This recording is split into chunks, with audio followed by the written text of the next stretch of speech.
எனது அன்பிற்கினிய சகோதர சகோதரிகளே, உங்களுக்கு என்னுடைய வணக்கத்தை தெரிவித்துக் கொள்கின்றேன். என் மனதில் தோன்றிய ஒரு சிறிய விஷயத்தை உங்களிடம் பகிர்ந்து கொள்ள வேண்டும் என்று நான் நினைக்கின்றேன். சின்ன வயசுல இருந்தே நாம ஆவலோடு எதிர்பார்த்து காத்திருக்கக்கூடிய பண்டிகைகள்ல எனக்கு 2 மிக நெருக்கமான பண்டிகைகள். ஒன்று பொங்கல், மற்றொன்று தீபாவளி. தீபாவளிக்கு நம்ம நாட்டுல மட்டும் இல்லைங்க, சிங்கப்பூர், மலேசியா, உலகத்துல இருக்கக்கூடிய 12 நாடுகளுக்கு மேல அரசு விடுமுறை வழங்கி கொண்டாடுறாங்க. புது உடை, பலகாரம், சொந்த பந்தம் கூடும் மகிழ்ச்சி, ஆனந்தமான பட்டாசு வெடி, இது எல்லாம் கூட நம்முடைய வாழ்க்கையில கலந்துருக்கு. யாரு வீட்டு முன்னாடி அதிகமா வெடி வெடிக்கிறாங்க அப்படிங்கறதே ஒரு பெரிய போட்டியா இருக்கும் நமக்கு. ஒரு காலத்துல ஆண்டுக்கு 6000 கோடி ரூபாய்க்கு மேல பட்டாசு வியாபாரம் நடக்கும். ஆனா கடந்த பல ஆண்டுகளாக நம்ம மக்கள் முன்ன மாதிரி பட்டாசு வெடிக்கிறது இல்லைங்க.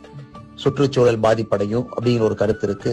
அது சில இடத்துல ஓரா திணிக்கப்படக்கூடிய கருத்தா கூட இருக்கு. போன ஆண்டு நான் சொன்னேன், ஒரு நாள் வெடிச்சா அப்படி என்ன ஆயிரப்போகுதுன்னு. அமெரிக்காவோட per capita carbon dioxide எமிஷனை பாருங்க, 13.83 டன் பெர் இயர். அதிகமாக per capita carbon dioxide வெளியிடக்கூடிய நாடுகள் பட்டியலில் அமெரிக்கா 16வது இடத்துல இருக்கு. சைனா பாருங்க, per capita carbon dioxide emission 9.24 ton, உலகத்துல 25வது இடத்துல இருக்கு.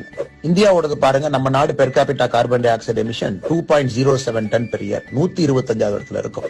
ஆனா இதுல பட்டாசு வெடிக்கிறது ஒரு பிரச்சனையா நம்ம பேசுறோம். வருஷத்துக்கு ஒரு நாள் வெடிக்கிறது கூட. ஆனா உங்களுக்கு தெரியும், எனக்கு தெரியுங்க, நம்ம பட்டாசு வெடிச்சாதான் இங்க பல பேருக்கு அது ஒரு நல்ல வாழ்க்கையா இருக்கும். இந்த காணொலி நீங்க பாப்பீங்க, இந்த பட்டாசு தொழில நேரடியாகவோ மறைமுகமாகவோ கிட்டத்தட்ட 8 லட்சம் பேர் சம்பந்தப்பட்டிருக்காங்க. நம்முடைய சந்தோஷத்திற்காக அவங்க பட்டாசு தயார் பண்ணி கொடுக்கறாங்க. எத்தனையோ இடத்துல பல இன்னல்களுக்கு மத்தியில் இந்த பட்டாசு தயாராகி நமக்கு வருது. அவங்க சந்தோஷத்திற்காக, அவர்கள் வாழ்க்கை நன்றாக இருக்க வேண்டும் என்பதற்காக கூட நம்ம பட்டாசு வாங்கி வெடிக்கலாம் இல்லீங்களா? பட்டாசு தொழில் நல்லா இருந்தா தாங்க அதை நம்பி இருக்கக்கூடிய மற்ற தொழிலும் நல்லா இருக்கும். பிரிண்டிங் பிரஸ் தொழில் எடுத்துக்கங்க, அதிலும் இன்னைக்கு பிரச்சனை இருக்கு.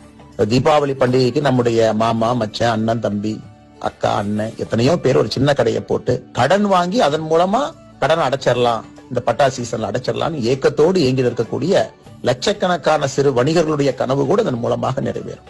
பட்டாசு வெடிக்கிறது நம்ம கலாச்சாரம் மட்டும் இல்லைங்க, நம்ம மக்களோட வாழ்வாதாரமும் கூட, நம்ம சிவகாசி சொந்தங்களுடைய ஒட்டுமொத்த பொருளாதாரமும் கூட.